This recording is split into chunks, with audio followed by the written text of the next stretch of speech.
This KFAN podcast is sponsored by Builders and Remodelers, exclusive Twin Cities provider of Elements Windows. Get the highest quality windows at unmatchable value. Visit buildersandremodelers.com for more details. It is Ryan Seacrest here. There was a recent social media trend which consisted of flying on a plane with no music, no movies, no entertainment. But a better trend would be going to ChumbaCasino.com. It's like having a mini social casino in your pocket. Chumba Casino has over 100 online casino-style games, all absolutely free. It's the most fun you can have online and on a plane. So grab your free welcome bonus now at ChumbaCasino.com. Sponsored by Chumba Casino. No purchase necessary. VGW Group. Void where prohibited by law. 21 plus. Terms and conditions apply. Did you know that parents rank financial literacy as the #1 most difficult life skill to teach? Meet Greenlight, the debit card and money app for families. With Greenlight, you can send money to kids quickly, set up chores, automate allowance, and keep an eye on what your kids are spending with real-time notifications. Kids learn to earn, save, and spend wisely. And parents can rest easy knowing their kids are learning about money with guardrails in place. Try Greenlight risk-free today at greenlight.com/iHeart. In the heat of battle, your squad relies on you. Don't let them down. Unlock elite gaming tech at Lenovo.com. Dominate every match with next-level speed, seamless streaming, and performance that won't quit, so you can push your gameplay beyond performance with Intel Core Ultra processors. For the next era of gaming, upgrade to smooth, high-quality streaming with Intel Wi-Fi 6E and maximize game performance with enhanced overclocking. Win the tech search. Power up at Lenovo.com. Lenovo.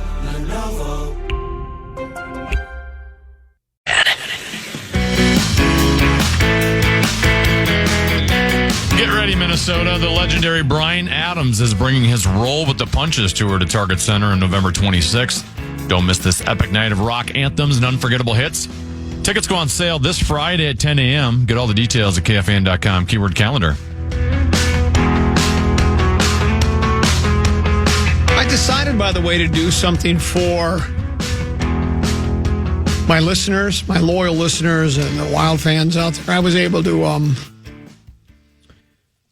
dig up a couple of tickets to the Wild game tomorrow night, or the game 6. Oh my gosh. Is that tomorrow night? Yeah. Game 6 tomorrow night.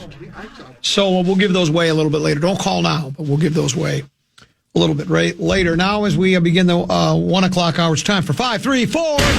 Time now for 5 questions. Well, actually 3, but 5 sounds like more than 4.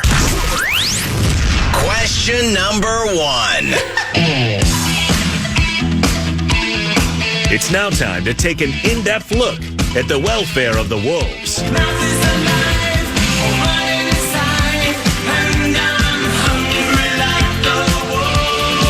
The Wolves have a chance to eliminate LeBron, Luka, and the Lakers tonight in Game 5 in Los Angeles.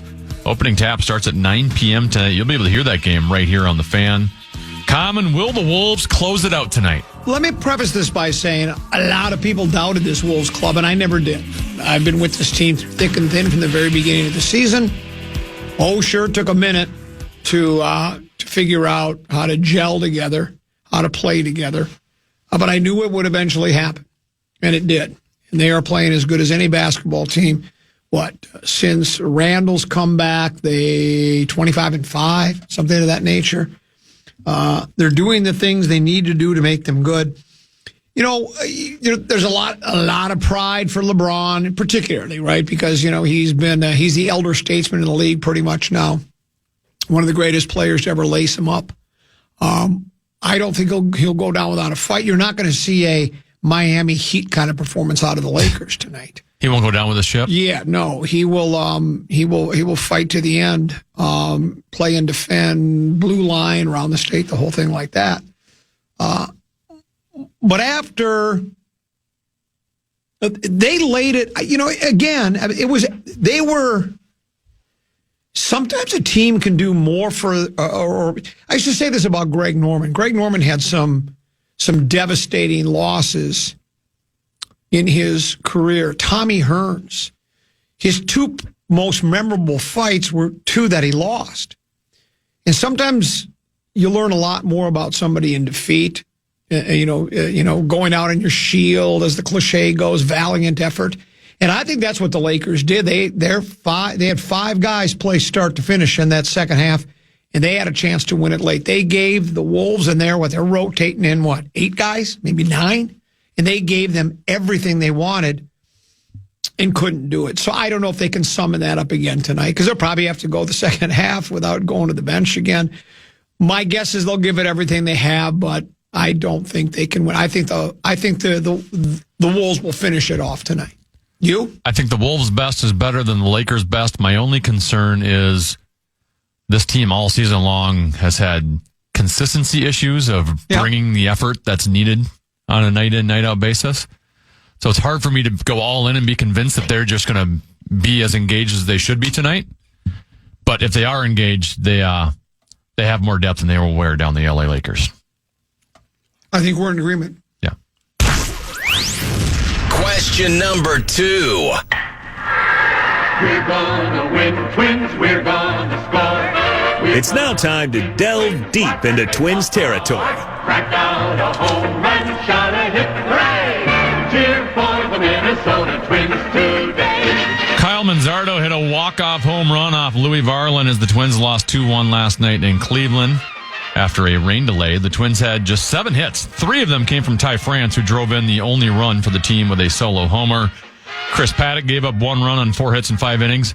Brock Stewart, Griffin Jackson, Johan Duran, each pitch a scoreless inning until Varland gave up that run in the 9th.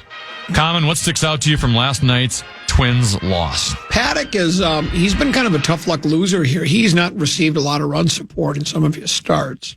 Now, he hasn't gone real deep. I don't think he's gone over 5 yet, has he? What did he go last night? Did you say 5? He went 5. Yeah. This is why I've laid this out before, and I'll do it again. I realize that we're never going back to the olden days when guys pitched 9 innings in complete games, right? The example I use is my guy, Mickey Lolich, my favorite team of all time, the 1968 Detroit Tigers.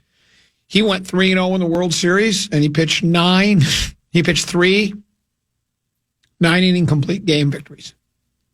27 innings. No setup guy, no 8th inning guy, no closer. And I know they don't do that anymore because you throw as hard as you possibly can for as many innings as you can, and then once you get to that 3rd time through the lineup, they don't trust their starters. But what that does, and I've talked about this before, no matter how good your bullpen is, it's pretty hard if you're going 3 or 4 guys in the bullpen, that all 3 or 4 are going to have great stuff and get through it. Apparently, was Varland the 4th reliever used in the game? I think he was the 4th. Yes. So Paddock did his job. The other 3 guys did their job. Louis didn't do his. It's just odds. I'm not saying Louis is terrible and it's Louis' fault. We got to make him walk home. But Louis gave up the home run. So it's like you're just pushing your luck when you put another pitcher and another pitcher and another pitcher in. And that's the problem when you don't let guys go deeper into games. Now, that can be dangerous, too, because if, it's like the old Liriano thing, if he's got his good stuff, you're in good shape. If he doesn't, get the women and children out of the first 5 rows. And so it can be dangerous to put a pitcher through a lineup. We've seen the numbers before for a lot of pitchers. The batting averages of the opposing team in an individual game go up. Their success rate at the plate is better once they've seen the guy twice. So it's a tough call. But that's what happened there last night. They had 4 guys do the job, and 1 gave up the home run, and that was the end of the game. So.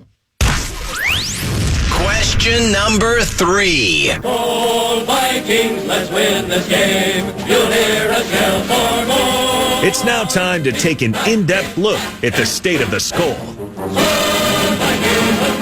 Is this going to be controversial?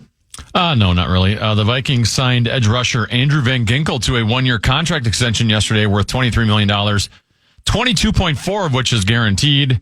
Van Ginkel recorded 11.5 sacks and 19 quarterback hurries last season. He also returned 2 interceptions for touchdowns. Common, do you like this contract extension for your Minnesota Vikings? So Andrew Van Ginkel, of course, was signed in free agency last year off of the Miami Dolphins. He had that previous history with B-Flow. and really jumped on the scene. Week 1, he had that pick 6 against Daniel Jones and the New York Giants. You don't have to remind me. I'm well aware of what he's done. How much? 1 year for how much? $23 million. And then how much of it's guaranteed? I thought the same thing. 22.4. Well, just guarantee all of it. How do you negotiate that? I don't get that part. I don't either. What does he have to do to get the other $600,000? I wonder. Because that's not workout guaranteed. Bonus or something. Maybe it is. Maybe it's a workout bonus. I thought the same thing. Like while you're negotiating, Yeah. we can't go over this 22.4 guaranteed mark.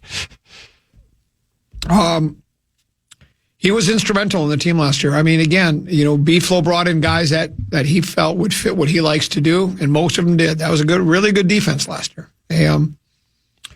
Detroit kind of had their way with him, but other than that, their defense is good, and I would expect them to. You know what? Some of the additions they've made in the interior of the defensive line, and with some new secondary guys and B-Flow back, I would expect. And here's what I'm going to tell you, Timmy. I expect. Here's the guy I want you to keep your eye on: Dallas Turner. Keep your eye on him. Oh my God! I think he's going to really take a big step. I'd like him to, but we do have Grenard and Van Ginkel playing. Well, there's 2 edge rusher spots as well. Going back to last year's playoff loss versus the Rams, I get the Vikings were outclassed and outplayed for the vast majority of that game.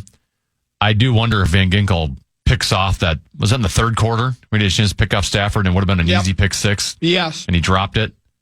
I wonder if how that would have changed momentum. I think it would have made it a 1-possession game at the time. But I guess we'll never know. Someone said, hold on. Now, it's hard to tell how a person is delivering it in what tone of voice when it's a text, but I take it this way.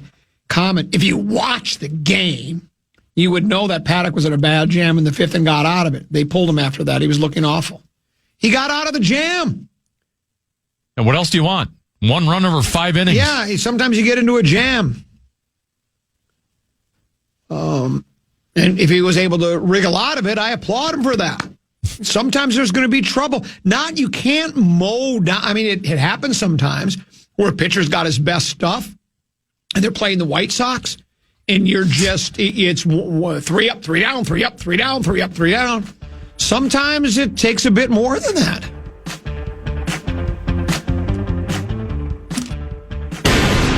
And that's it for today's edition of 5 Questions. Well, actually, 3 questions, but 5 sounds like more than 4. Plus, if he went 5, why did one guy only go the 6th, 1 the 7th, 1 the 8th, and then you put, if it was 4, it was 4. Are we sure of that? And then 6, 7, 8, 9, yes. Yeah, and then Varland, why didn't the guy that pitched the 6th, did he have to wiggle out of a jam? Why didn't he go out there for the 7th? Maybe the 8th. I think the 3 relievers that went 6th, 7th, 8th only had combined for 1 hit between the 3 of them. That makes no sense to me. We'll take a break. Tenneby, I think you've got we call it a bonus box, what we call it? Yep, the fan and BigDeck.com wants to give you a shot to win bonus bucks with our national cash contest. Enter the keyword GRAND at KFAN.com now for a shot at winning. That keyword is GRAND. Enter now at KFAN.com.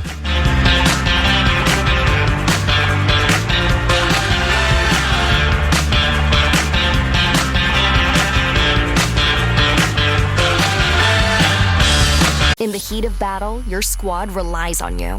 Don't let them down. Unlock elite gaming tech at Lenovo.com. Dominate every match with next-level speed, seamless streaming, and performance that won't quit, so you can push your gameplay beyond performance with Intel Core Ultra processors. For the next era of gaming, upgrade to smooth, high-quality streaming with Intel Wi-Fi 6E and maximize game performance with enhanced overclocking. Win the tech search. Power up at Lenovo.com. Lenovo. Time is precious, and so are our pets. So time with our pets is extra precious. That's why we started Dutch. Dutch provides 24/7 access to licensed vets, with unlimited virtual visits and follow-ups for up to 5 pets. You can message a vet at any time and schedule a video visit the same day.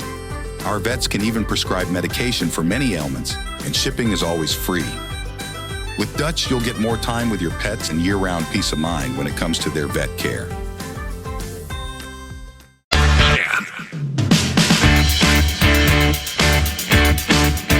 Bonus Bucks is back on KFAN. We have 9 chances for you to win $1,000 every weekday. That's every hour from 9 a.m. until 5 p.m. To enter the keywords and learn more, head to KFAN.com. Bonus Bucks is presented by BigDeck.com.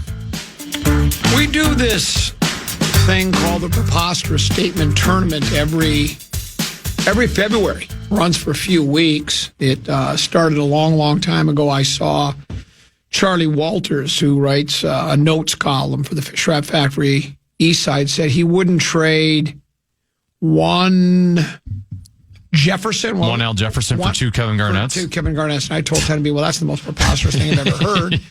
And then we talked about it on the radio, and then we started collecting preposterous statements, and then Tenneby came up with the brainchild. He said, I know, why don't we do this?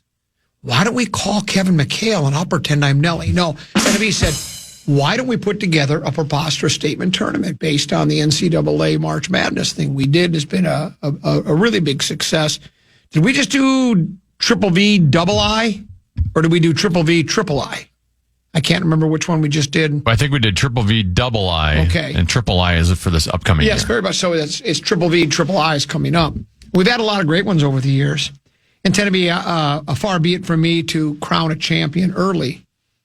But this is this has to be included, I would think. That's up to you. Or I mean the Preposterous Statement Tournament Selection Committee. This is Yahoo Sports. Ian Castleberry, contributing writer, writes this story. Reads as follows. For the first time in nearly 2 years, Jose Altuve did not bat in the leadoff spot when the Houston Astros played the Detroit Tigers on Monday. The 15-year veteran requested the change, according to Astros manager Joe Espada. He did so because of his move from second base to left field this season. Here's what Altuve told the Associated Press. I already know where this is going. I just told Joe that maybe he can hit me second some games at some point, and he did it today. I just need like a little extra time to come from left field. And he decided to put Jeremy Pena there. He needs a couple more seconds because before he's going from the second base position in the infield and getting into the dugout and putting his batting helmet on and going to bat leadoff. He needs, like he says, he went on to say, I just need like 10 more seconds. So because left field is farther away from the dugout, he said, I can't bat leadoff because I need an extra 10 seconds. You've got to be kidding me. It's right here. I just told Joe that maybe he can hit me second some games at some point, and he did it today. I just need that little extra time to come in from left field. How old is he? I just need like 10 seconds, 10 more seconds. He just might be a little out of shape, right? Yeah, that extra jog in, and he's just tuckered. I suppose. Doesn't have time to recover. I suppose Jose, I don't know this for a fact. He's been around a while. He's 30-ish, give or take a couple of years. I mean, think about that. That would be like me saying, Tenneby, could you throw in an extra 30-second spot because I have to walk down to the bathroom, down to the middle. I mean, it's like... I always love that Pick up the pace. Just instead of a jog in from left field, why don't you do you don't even have to sprint, but just like trot in a little bit faster. But he needs that extra 10 seconds to prepare for that first at-bat, apparently. You know what I was thinking of last night? You know the Dan Hayes Preposterous Statement Tournament winner? The statement he made during COVID of these players that take some time to build up the stamina to be able to stand out in the outfield. Correct. I was just thinking for the hockey game last night, those goalies have to stand for like the entire period, right? Correct. Like the players go out there for 45 seconds, they sit for a minute or two. Right. The goalies, not only are they constant, especially if you're in the wild, you're in your own zone a lot, you have to move around a lot. Like, they don't ever get a chance to sit, so they go for, the Wild are going to come back in Game 6, and then we're going to shock the world in Game 7 and beat the Vegas Golden Knights. But the goalies, a period in real time is actually like 40, 45, 40-ish minutes. Correct. You have to stand there for 40 minutes. You do get a break, but then stand for another 40 minutes, get a break, stand for another 40 minutes. That's a lot they're on their feet a lot. They are on their feet a lot. And you're on skates. That's not as comfortable as shoes. He needs 10 seconds extra. If he's going to bat, if he's going to play left field, he can't lead off. I need 10 seconds. I would just, if he's that valuable as leadoff hitter, I think he is, I'd say, well, you're just going to play second then. Well, we're not going to put you up left field. Maybe he should play. I have a question for him. Mm-hmm. That only works the first inning during home games. Right. When you're on the road, you're not coming from the outfield. And after your first at bat, you don't know when you're going to be lead off, fourth hitter, next inning, you don't know. How about this? So it happens one at bat for half the games. Let me ask you a question. Yeah. Are all home teams' dugouts, are they third base or first base? I don't know. I'm trying to think. Well, the Twins are first base. They're first base? Yeah. But I don't know if that's like a set rule for every team in Major League Baseball. Because if it is, let's say it's first base and he's a second baseman, maybe he should play first. Then he wouldn't even. Yep. Then it would be even quicker to get into the dugout. So maybe, maybe instead of left field, they should play him at first base. If you're in left field, instead of coming all the way to the dugout and then back out, just have Bat Boy meet you at home plate. Well, that's that. There you go. Here's your helmet. Here's your batting gloves. Here's your bats. We just saved you some time. We saved you a couple steps. Brilliant. You could manage in these big leagues. Well, I don't think it's that hard. I like the way you handled that situation. Tend to be beautiful. These managers these days just have the computers tell them what to do anyway. It's not that tough. Yeah, I would think. Just got to be able to handle a locker room, build a culture. Complain about me eating food on the air. Yeah, I know. I just can't stop now anymore. I don't know what to tell you. There was another. Oh, here's a couple of people have said this, and I get their point, but let me try to explain myself a little bit more. It says the Twins scored 1 run yesterday, 1 bleep and run. Who cares about pitching and defense if you only score 1 bleep and run? Another said.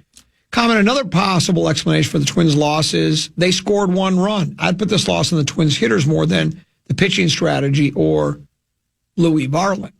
And that wasn't what I was discussing here. What I was saying is, to me, it is the strategy. It's this, we do things by the book. 5 innings, you're out. That's it. Doesn't matter if you're good, bad, indifferent. 5, 6 is they almost. Now, they did let Ober go 8 the other day, but generally speaking, you pitch 6, then we got a 7th inning guy, an 8th inning guy, and a 9th inning guy. And what if the 7th inning guy goes 1, 2, 3 with 3 strikeouts? Why does he have to come out? Of course, they only scored 1 run, but going into the 9th inning, Cleveland had only scored 1 run too. Obviously you want to get more hits. If you scored 7 runs, you wouldn't have to worry about it. But why did you have to use after 5? And if you're telling me Varland was just awful and barely got out of the 5th inning, okay. So you go to somebody.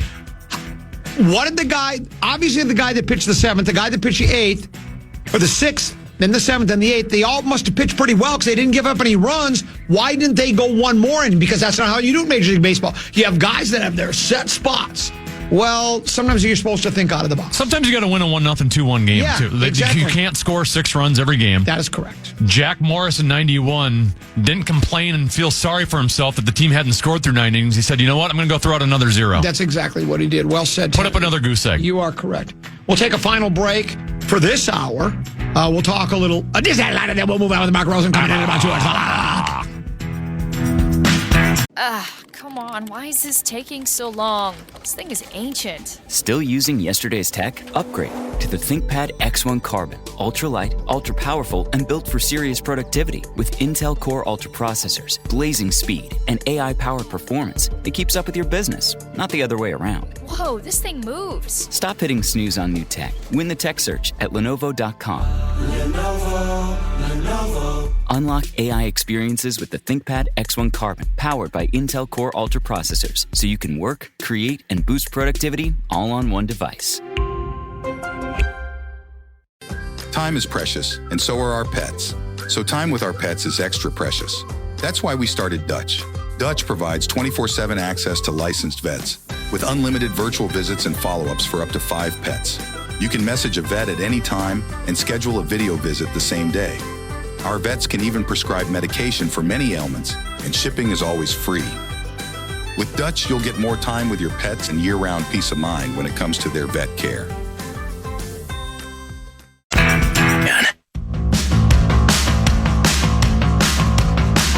Game 5 is another late one. Carboni's has what you need to fuel you late into the night. Visit one of their 30-plus locations to enjoy delicious pizza and get ready for the Minnesota playoff run. Find your nearest Carboni's today at carbonispizza.com. Couple 13-14 past Common Man program. Before we dive into Rock Talk, someone, just quickly, when I was talking about the pitching strategy of how to use the bullpen, was questioned. It says, Common, the seventh inning guy only pitches one inning because they might need him for the game the next day. You don't know ball.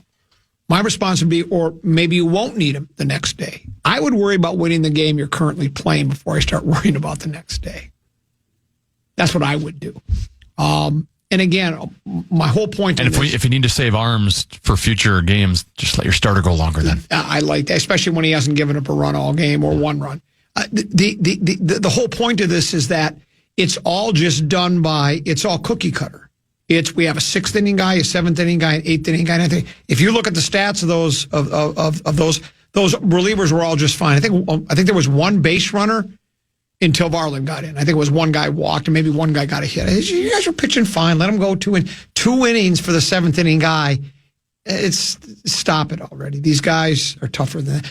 Oh, well, look at here. Brian Oake in for Rock Talk. Good to see you, my friend. Excellent to see you as well. And before we dive into anything today, I want to, are you familiar? I know that you do not do a lot of the social media. No, I don't. Are you familiar with Reddit? Yes, I know what Reddit is. Okay, very good. Well, did you realize that you're such a regular topic of conversation on Reddit? No. Oh, well, apparently there are a lot of citizens of the Commonwealth who routinely talk on there. And some of them said some very nice things about my appearance last week on the Grum here. Oh. And I just wanted to say thanks to them. And I like it when, you know how much you love it when people get the bit, right? Yeah. I mean, that's the whole point. And how could you not get the bit at this point? But you still managed to reel them in. But somebody mentioned on there, and they did it in a very nice, respectful way. Yeah, he's never really been my cup of tea, but he seems like a decent dude, referring to me. Yeah. And then right below it, someone wrote, you don't have to like Oak, but you do have to respect him. One of the funniest things, it made my whole freaking day because it's true. And, it's funny for how much you make fun of me for saying that all the time.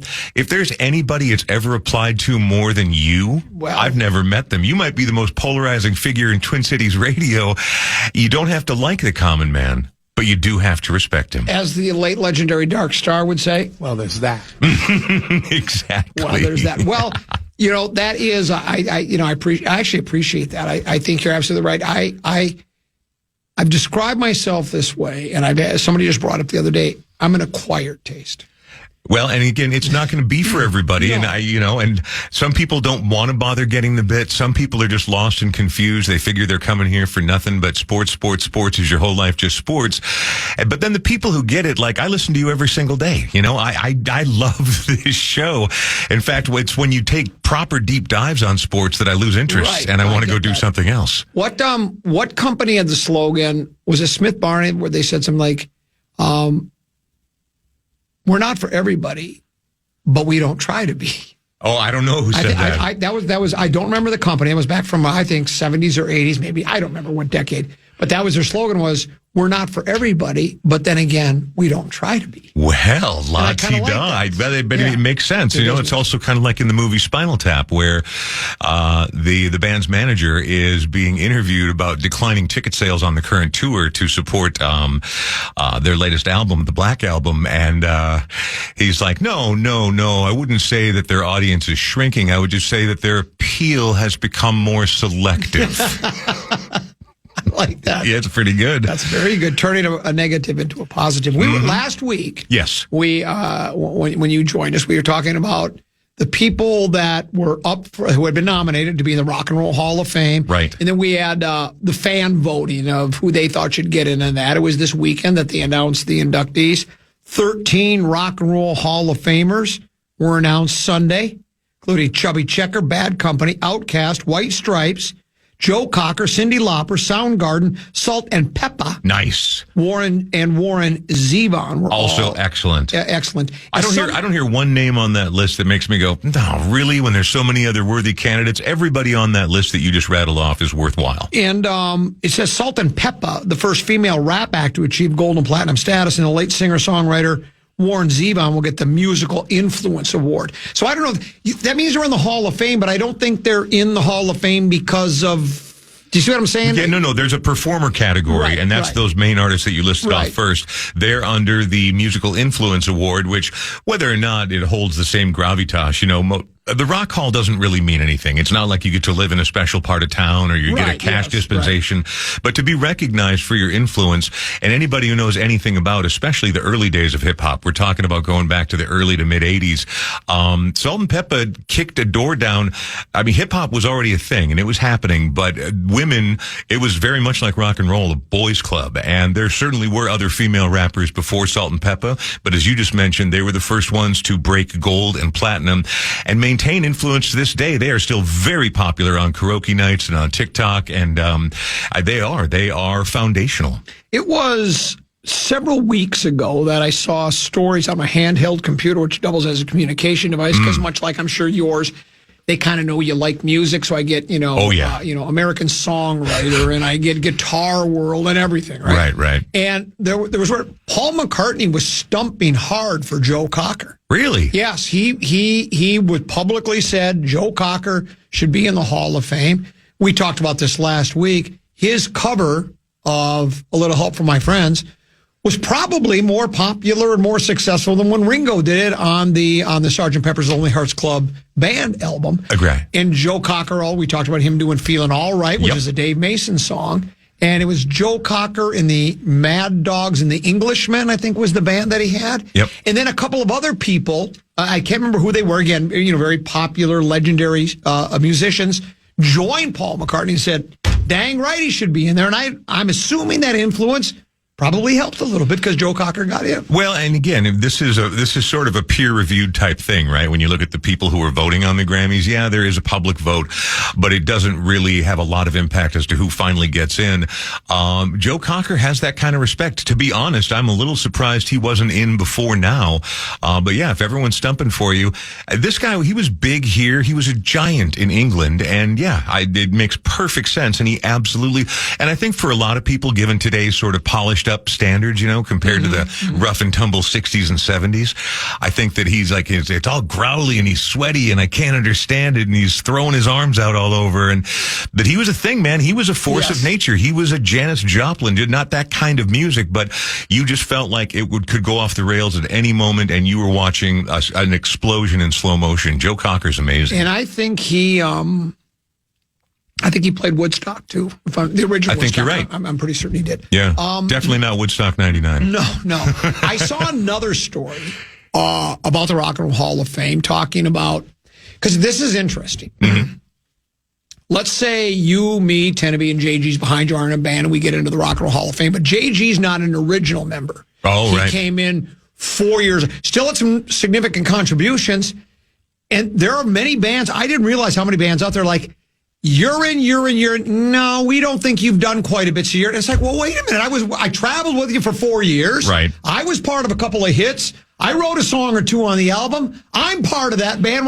And I don't know. And it didn't even really explain in the story what the criteria is. I think it's up to the band. Is that what it is? I know that like Blondie, the band Blondie, when they got inducted, there was some yes, no, because, as time goes on, you do change some members. Or if someone's been your touring guitarist for 10 years but never appeared on an album, are they worthwhile? And so I think it's kind of depends on the ongoing relationship with the band. That's my understanding. I don't know that for a fact. Well, like with Fleetwood Mac, there are some members that I think didn't get in, like Bob Welch, I don't think is in. And, I'm sorry. It might be the Eagles. It might have had a similar situation as well. Mm-hmm. It's like there was a couple of people from because Fleetwood Mac had a lot of different iterations. Oh, yeah. They had their original one that was with Peter Green. Peter Green was actually the one who started the Fleetwood Mac. He invited McVeigh and Mick Fleetwood, and I think we've talked about this before. I saw an interview with her, read an interview that he had done where he said he called it Fleetwood Mac because he knew someday he would be leaving the band. He was very strange, but he dropped out of the music scene forever. He had he had a lot of drug issues and a lot of psychological issues. And then he had a religious epiphany, but he was always very vocal and very odd and way out there. And if you go back and listen to some of that early, they were a blues band. I mean, but a lot of it was pretty straightforward blues, but some of it was really freaky, like the Green Monalishi with two heads or whatever it's called. And he was always a weird. I didn't realize that's why he called called the band Fleetwood Mac, though. Yeah, because he said, I'm going to leave someday. So he did leave. And then they brought in Bob Welch and a couple of other names are escaping me. That was that second iteration. Right. And then Christine McVie joined. And then Stevie Nicks and Lindsey Buckingham. Lindsey Buckingham came in. And that was their most successful. By far. Commercially, certainly. Yep. Though and as much as I like Rumors and all, you and I've talked about Rumors and what's my favorite Fleetwood Mac album, Tango in the Night, right? Which I think is everybody's good, blah blah blah, and just the album Fleetwood Mac is brilliant too. Yep. The Bare Trees is a spectacular album. They have a ton of great records, going all the way back to, I think every iteration of Fleetwood Mac has excellent records in it. Because I guess maybe because I was brought up on it and because it's got a greater pop sensibility in the sense that they're just so polished and so very much that Laurel Canyon sound and very Southern California in the mid to late 70s. I love that final iteration with Nicks and Buckingham in there as sort of the primary creators. Also, the soap opera is so damn good about that era of the band. But all eras of Fleetwood Mac have excellent songs. I read the how the Rock and Roll Hall of Fame started a couple of years ago, and so my details are real sketchy, like anything, and so I don't remember exactly what I read, but Amit Ertegun was one of the co-founders of Atlantic Records and launched more careers than we could probably list off, or at least launched or managed or grew the careers of more artists than we could list off if that's all we did for the rest of the show. I think he and two other people started the Hall of Fame, and one of the guys that was one of that trio was his idea, and he kind of got pushed out after a while, is what I heard. Yeah, these things happen. A lot of political stuff. And so it's Amit and then another guy that people think there's a lot of, if they don't like you, you don't get in. Right. It's almost like it's almost a popularity contest between a couple of the guys that run the place, because put it this way, of the bands that that aren't in the Rock and Roll Hall of Fame, is there one you just go, you would how do you say it? I would die on a hill or whatever it is. Yeah, I'd die on that hill. I would die on that hill for this band here. Like there are a handful that I go, how aren't they in the Hall of Fame? Yeah, well, and it's always, and then that makes the fans of those bands even more angry when they see Salt and Peppa getting recognition or Outkast. That's not even rock and roll. Why isn't? I mean, for the longest time it was Rush, but I think they finally got in.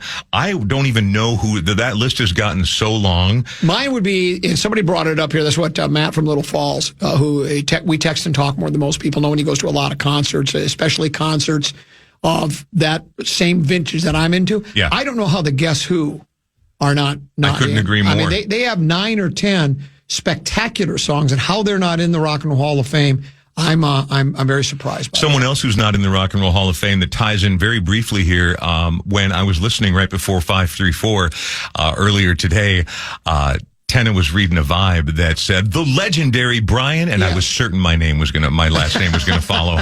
And then he went on to Brian Adams. Yeah, thanks, Tenna. Appreciate that. I mean, legendary would be strong. Yep. Yeah, Alice in Chains not in.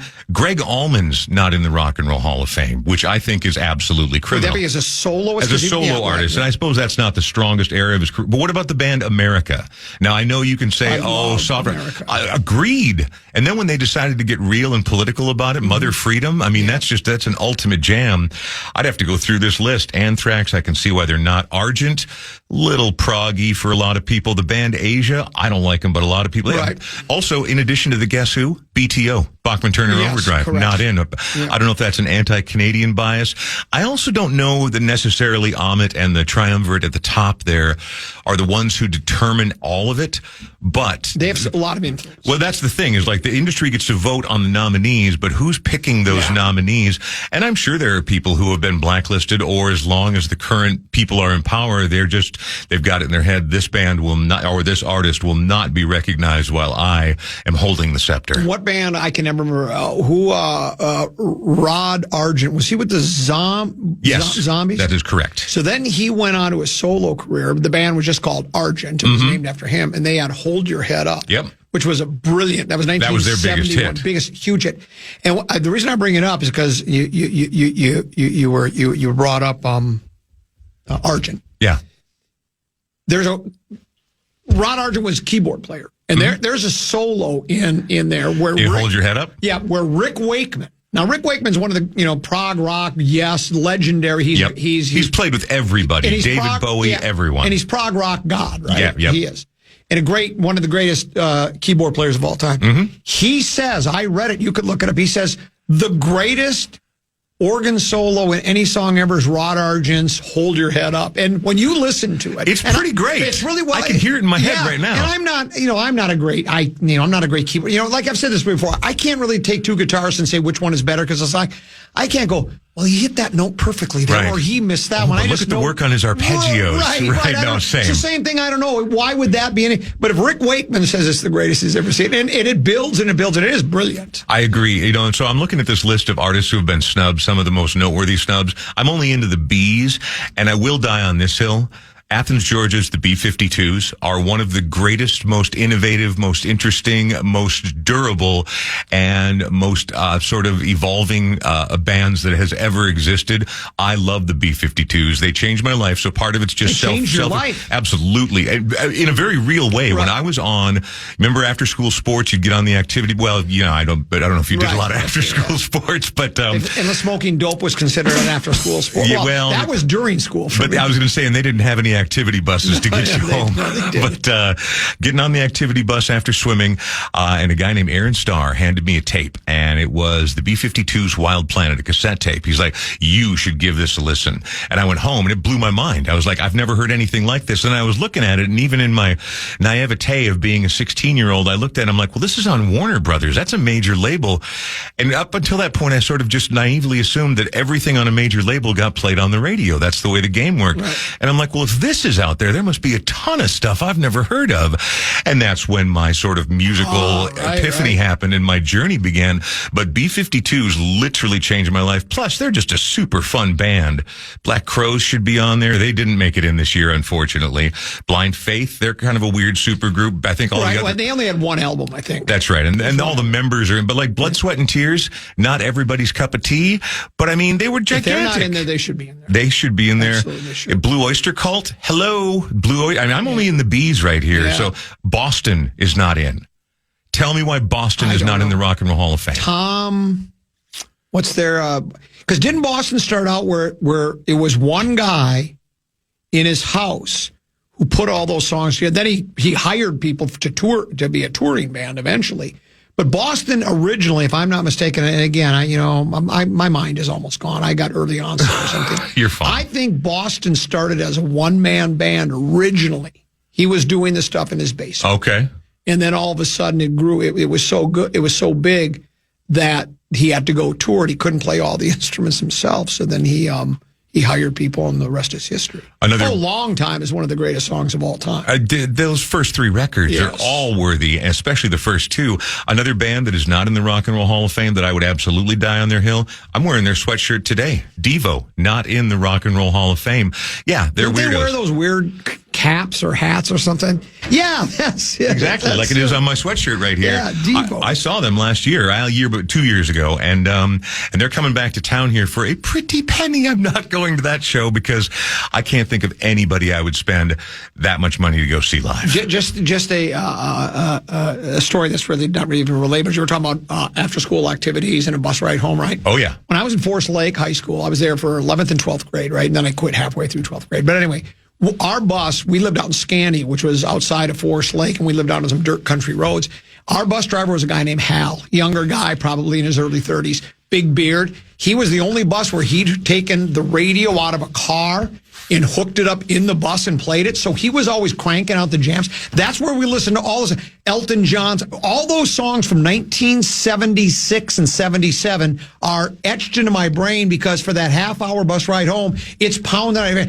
Philadelphia Freedom by Elton John, one after another. But we just felt so cool because we had the bus driver that had a stereo hooked up in our bus. Well, and he's probably like Otto, the bus driver in The Simpsons. I'm guessing that he was probably a little roasted when he was driving the kids around. Because he used to drive. There's a lot of windy, turny roads, and there was a couple times it seemed like he almost got that up on two wheels. Yeah, going a little quick. Yeah, going a little quick. Yeah, he's like, well, I got to make my connection, man. We got to get you kids dropped off. I got to hit my place before I go home. When you talk about music that hits you strong, I was a big fan of Yes. I love prog rock. I gave you the Close to the Edge album. I remember you said your daughter said, are they ever going to start singing? Because like the Close to the Edge takes one whole side of the LP. And to be clear, she liked it. It's just that first song or the main song. Well, they don't sing till 4 minutes and 2 seconds in, right? I was driving her to school and the song wasn't over yet. It's not. No, It's not over. But I remember, so that was one of my, we talked about this last week. When it was my turn to put on an album,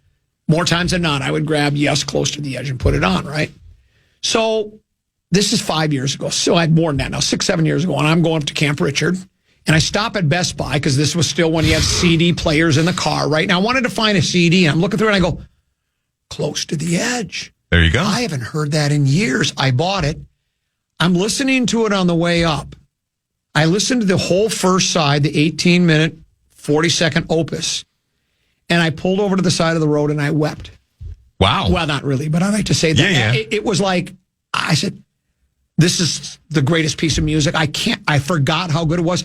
I played it again. So I actually listened to it for over 36, 18 and 18 is what? 36. 36 and then 40 more. So over 37 minutes I listened to it. Yeah. So it's that kind of music you find. You had a couple of other things. Nothing important other than Katy Perry's very sad about how hurtful and hateful everyone's been about her little space trip that she made. I don't understand why they're so... We can talk more about that next week because she's launching a major tour. Yeah. One other band that absolutely should be in the Rock and Roll Hall of Fame, one of my all-time favorite metal and or hard rock bands, Iron Maiden. The fact that they are not in the Rock Hall is beyond criminal. I am Iron Maiden. Oh, good one. Thank you. Always good to see you. And you have your podcast. I do. The Brian Oak Show podcast.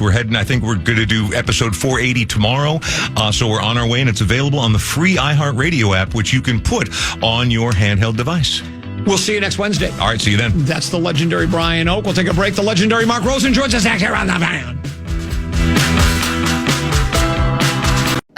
Come on, why is this taking so long? This thing is ancient. Still using yesterday's tech? Upgrade to the ThinkPad X1 Carbon. Ultra-light, ultra-powerful, and built for serious productivity with Intel Core Ultra processors, blazing speed, and AI-powered performance that keeps up with your business, not the other way around. Whoa, this thing moves. Stop hitting snooze on new tech. Win the tech search at Lenovo.com.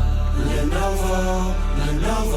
Unlock AI experiences with the ThinkPad X1 Carbon, powered by Intel Core Ultra processors, so you can work, create, and boost productivity all on one device. Time is precious, and so are our pets. So time with our pets is extra precious. That's why we started Dutch.